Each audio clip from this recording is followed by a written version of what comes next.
We were 1 week shy of our 50th wedding anniversary, where we had scheduled a big party at the local Capitol Club.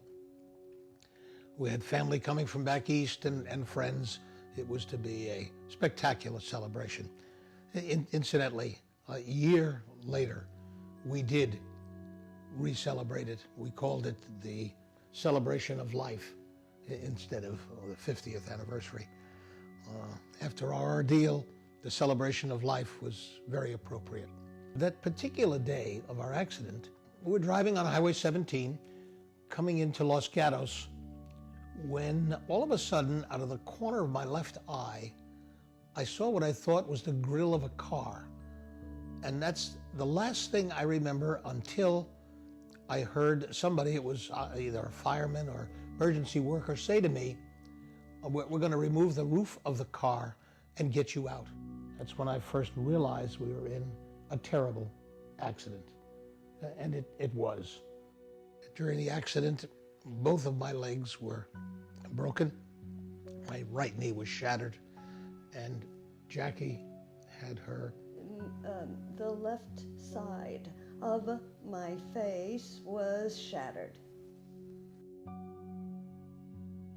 While I was in the convalescent hospital, a good friend that I had worked with for many years dropped in to see me, and he says, you know, Jerry, you were really in a horrendous accident, and he says, you're looking at long-term and lots of medical bills.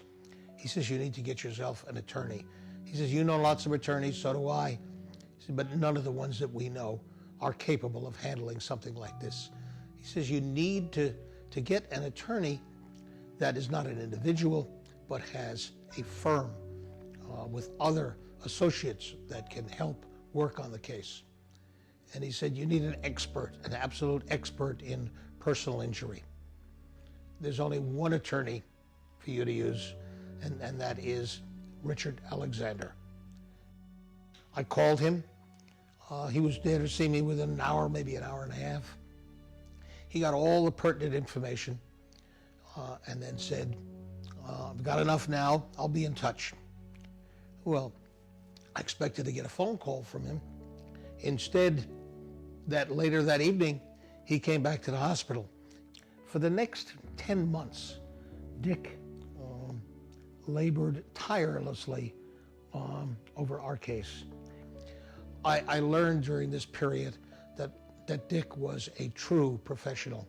He covered every aspect of what was coming up. He knew it, he knew how to handle it, what to do, and guided us through. I say Dick, we found to be a true professional and a person who had great compassion for the people that he dealt with. We both found him to be a friend. Yes. On the eve of when we were to appear at our trial, he reached a fair but very generous settlement on our case. If I needed to recommend an attorney, or was asked to recommend an attorney for any sort of a personal injury, there is no question in my mind that the only attorney that I would recommend would be Richard Alexander.